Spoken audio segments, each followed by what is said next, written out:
ہم بھرپور محنت کر کے اس کیس کا رخ بدل سکتے ہیں. ہم تمام ملوث ارکان کی گواہیوں کو ڈسکریڈٹ کر سکتے ہیں. 6 ماہ بہت ہوتے ہیں تمام ثبوت اپنے حق میں کرنے کے لیے. عدالتی کارروائیوں میں ایسا ہی ہوتا ہے، لیکن ضمانت منسوخ ہونے کی صورت میں مجھے 6 ماہ تک جیل میں رہنا ہوگا. اس کے سارے اعصاب تن گئے. یہ آپ کا پہلا آپشن ہے. اور میرا آخری آپشن کیا ہے؟ اوقات خانم. وہ ٹیک لگائے بیٹھا بغور اسے دیکھ رہا تھا. یہ وہ آپشن ہے جو مالک بے نے دیا تھا، لیکن میں جانتی ہوں کہ اس وقت یہی بہترین آپشن ہے. سوزین نے الفاظ جوڑے، لیکن اس سے پہلے ہی وہ بول پڑا. یہی کہ میں واپس لندن چلا جاؤں. اس کے ہونٹوں پہ ایک آزردہ سی مسکراہٹ بکھر گئی. سوزی نے گہری سانس لی اور اس بات میں سر ہلایا. ضمانت منسوخ ہونے سے پہلے آپ ملک سے نکل جائیں اور اگلے 5-6 ماہ لندن میں گزاریں. ہم آپ کی بیماری کا ریکارڈ داخل کروا دیں گے. اگلی پیشی پہ آپ واپس آ سکتے ہیں. تب تک ہم کیس کا رخ اپنے حق میں بدل چکے ہوں گے. یہ ترکی ہے، یہاں ایسے ہی ہوتا ہے. اس نے گہری سانس لی اور سر سیٹ کی پشت سے ٹکایا، پھر کمر پہ زور دے کر سیٹ کو پیچھے کیا، پھر آگے پھر پیچھے. نگاہیں چھت پہ تھی اور کرسی اوپر نیچے جھول رہی تھی. میں نے برسوں پہلے مالک سے کہا تھا کہ میں شہر میں واپس نہیں جاؤں گا جہاں سے مجھے نکالا گیا تھا. آپ نے وہ شہر خود چھوڑا تھا کیونکہ وہاں کے لوگوں نے مجھ پہ اعتبار کرنا چھوڑ دیا تھا. آپ کو سائیکوسس کے دورے پڑتے تھے. مالک بے نے وہی کیا جو آپ کے حق میں بہتر تھا. ٹھیک ہے، ان کا پلان بہت پیچیدہ تھا. وہ ایک تیر سے 2 شکار کرنا چاہ رہے تھے، لیکن وہ صرف آپ کی بھلائی چاہتے تھے. ماہر نے اس بات میں سر ہلایا. وہ ہنوز چت کو دیکھ رہا تھا. کیا آپ انہیں معاف کر سکتے ہیں؟ میں نے اسے برسوں پہلے معاف کر دیا تھا، لیکن میں اس پہ اعتبار نہیں کر سکتا. آپ کو اپنا سوچنا ہے، ان کا نہیں. اس وقت بہتری اسی میں ہے کہ آپ اس ملک سے غائب ہو جائیں. آپ کا نام ابھی کسی واچ لسٹ میں نہیں ہے. آپ آرام سے پہلی فلائٹ پکڑ کے یہاں سے نکل سکتے ہیں. اس نے جواب نہیں دیا. وہ خاموشی سے چھت کو دیکھتا رہا. میں مالک سے کیا کہوں؟ وہ ہر روز مجھ سے پوچھتے ہیں کہ ماہر راضی ہوا یا نہیں. وہ غور سے اسے دیکھ رہی تھی. یہ اس کا گلٹی کانشینس ہے جو مجھے واپس لانا چاہتا ہے. اپنا سوچئے ماہر بھائی، آپ کو اس ملک سے آزادی چاہیے. آپ کا پروجیکٹ آپ کے پیچھے بھی چلتا رہے گا. میں سوچوں گا. ایک سوگوار مسکراہٹ سوزی کے لبوں پہ بکھر گئی. ویسے اگر آپ مالک پہ اعتبار نہیں کرتے تو مجھے ہائر کیوں کیا؟ کیونکہ میں جانتا ہوں وہ کسی نااہل وکیل کو میرے پاس نہیں بھیجے گا. باہر شبنم کے ڈیسک پہ بیٹھا بیربل اسی طرح گیند ہوا میں اچھال کے کیچ کر رہا تھا. شبنم نے کمپیوٹر سے نظریں اٹھا کے ناپسندیدگی سے اسے دیکھا. تمہارے برعکس دوسرے لوگوں کو کام کرنے ہوتے ہیں، حالانکہ تمہیں اپنے باس پہ نظر رکھنی چاہیے. شبنم نے آنکھیں چھوٹی کی اور کانفرنس روم کی طرف دیکھا. سوزی دروازے سے نکل رہی تھی. تمہارا اور اس وکیل کا بہت اچھا کپل بنے گا. چیک کر لینا کہ وہ کہیں کمیٹڈ تو نہیں، ورنہ تم تو ہمیشہ ہی اویلیبل ہوتے ہو. بیربل کا چہرہ گلابی ہوا، پیر پٹک کے اٹھا اور کانفرنس روم کی طرف بڑھ گیا. کیا کہہ رہی تھی وٹامن خانم؟ تجسس سے اس کا برا حال تھا. تیزی سے کرسی کھینچی. بیربل فرید. ماہر نے غور سے اس کو دیکھا. اس لڑکی کے بارے میں سوچنا بھی مت، وہ تمہاری ٹائپ کی نہیں ہے. بیربل کا منہ کھلے کا کھلا رہ گیا. واٹ؟ تم؟ کہا نا سوچنا بھی مت. اس کے انداز میں واضح تنبیہ تھی. تمام میں سمجھ سکتا ہوں. بیربل نے ہاتھ اٹھا دیے. بطور میرے بھائی تم مجھے کسی لڑکی سے دور رہنے کے لیے کہہ رہے ہو کیونکہ تم جانتے ہو وہ میرے حق میں اچھی ثابت نہیں ہوگی. وہ سرسری سے انداز میں کہہ رہا تھا. ماہر نے آنکھوں کی پتلیاں سکیڑ کے اسے دیکھا. ہاں، اور اس لیے بھی کہ تم اسٹوپڈ ہو. اس سے پہلے کہ بیربل خفا ہوتا اس کا موبائل تھر تھرایا. میسج دیکھتے ایک گہری سانس لبوں سے خارج ہوئی. وہ ٹھیک ہے؟ اس نے جیسے سکون کا سانس لیا. کون؟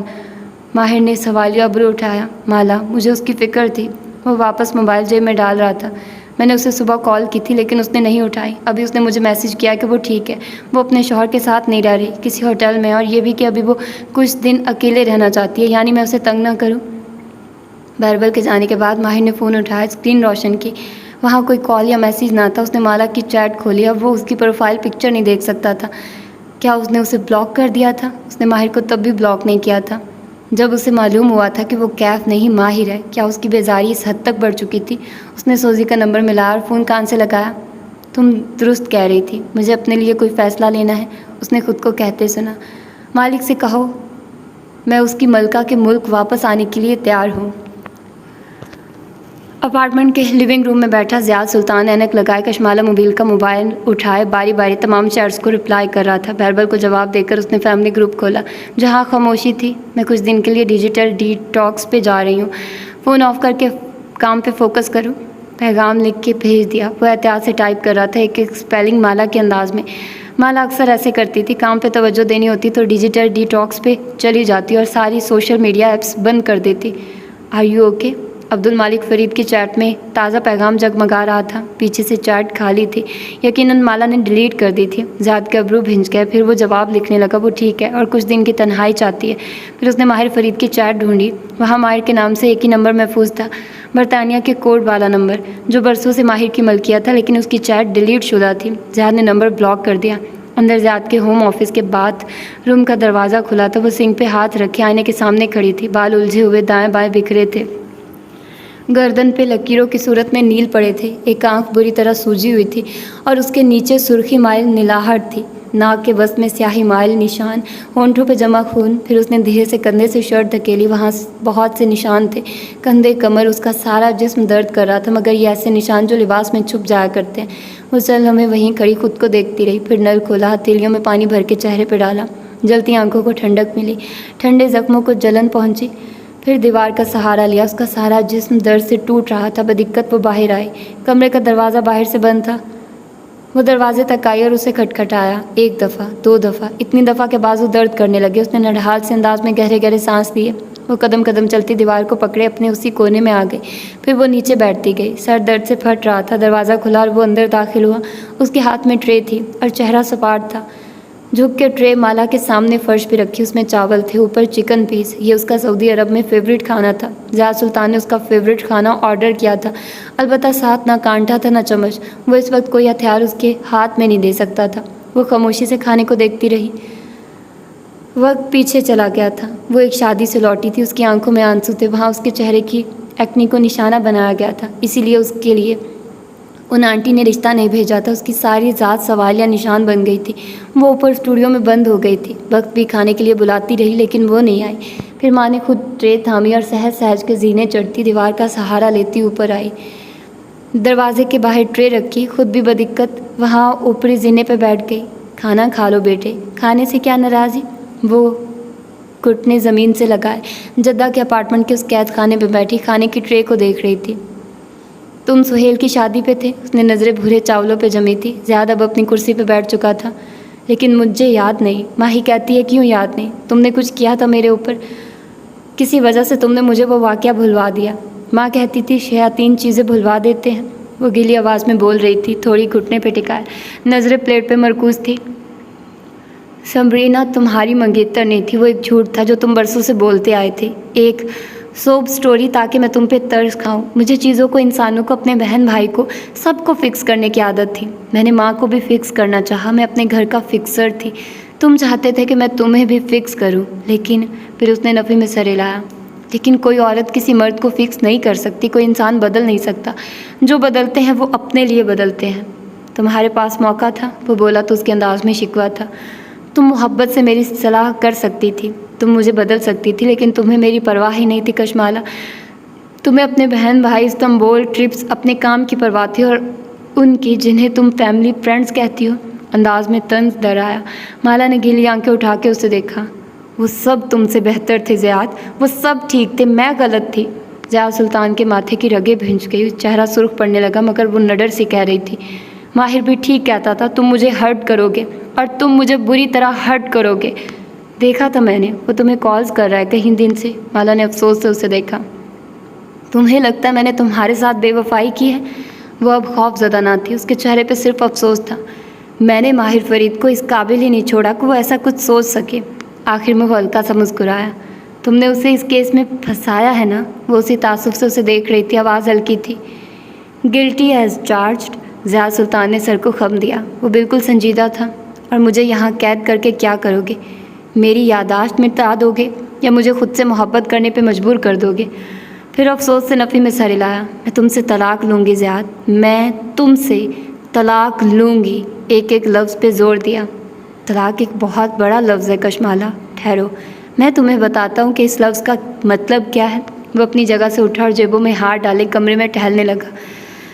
طلاق لے کر تم کہاں جاؤ گی؟ اپنے گھر۔ وہ معید اسے بیچ دے گا، ایسے بیچ دے گا جیسے اس نے باغ بیچا تھا۔ تمہارے خیال میں نہیں جانتا۔